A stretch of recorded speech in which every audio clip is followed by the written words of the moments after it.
So when the thing went off, it was like a canister bomb, so it penetrated the armor and it killed everybody on board. In the pages that offer recollection, His lung came spilling out. there is a chapter that resonates most powerfully You know, they both lost legs. in the ongoing life of Michael Kwan. So they brought him in and we worked on him, but he didn't make it. The year was 2003. On the cusp of leaving the military, cardiologist Michael Kwan deployed with the 34th Armored Regiment, 1st Infantry Division. The place, Habanaya, Iraq, just west of Fallujah, what many called a hot zone.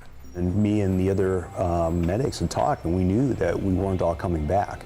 And that was a very sobering thought. As a battalion surgeon, Kwan's job was to keep 700 soldiers alive and in the fight. With combat constant and casualties common, it was not easy. And he kept saying, "Tell Jenna I love her, tell Jenna I love her." And, you know, that was his wife. And, you know, it's like, I didn't believe it at the time, but, you know, I said, you know, it's like, you know, boy, you're going to tell her yourself. And he did. That soldier, Kwan's soldier, survived. But over the course of a year, 17 comrades would not.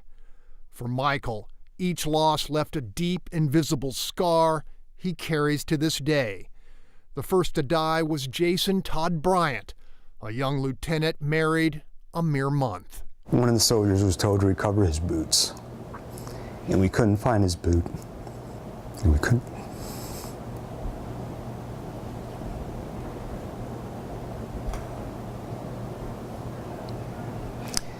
His foot was inside the boot. So Jason didn't go home whole.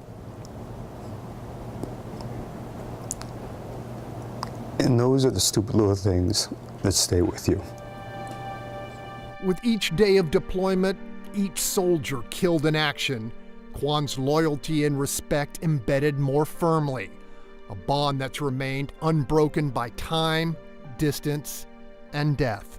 There's not a day that goes by that I don't think about them, and the ones that didn't come home. You know, it's hard. For the lives and dreams cut short by bullets or roadside blasts, Dr. Michael Kwan offers daily tribute. 17 names on a band of steel that's rarely left his wrist.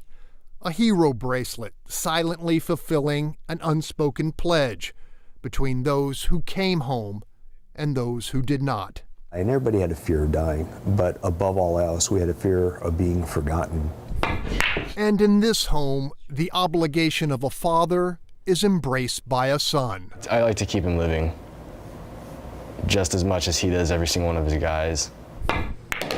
For 5 of his 14 years, Ethan Kwan has chosen to wear a hero bracelet. Says he feels incomplete without it. No one wants to go out there and die for something they love and people they love and not be remembered for it. Initially, we were going to go with an 18 French. We ended up going with a 15. And yet for Dr. Michael Kwan, the most powerful living memorial to the 17 lost may well lie in the manner he now practices medicine. We went from PO to IV Lasix, and I didn't even change the dose. The deep bonds built and sometimes broken by war left Michael with a renewed craving to preserve lives left fragile by failing hearts.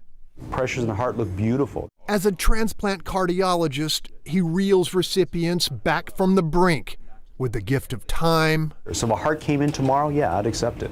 And a commitment to uninterrupted care in the years they have left. So the numbers are better, okay? As you take care of fewer patients, but you take care of the whole patient. So you get to know them, you get to know their families, you get to know their stories as well. An abiding connection, just like with his boys back in Iraq. As for the 17 who did not survive, their memory remains ever present above a healing hand that still serves those who served. You sound good, you look good. I think that says a lot of him as a man and a lot of him as a doctor.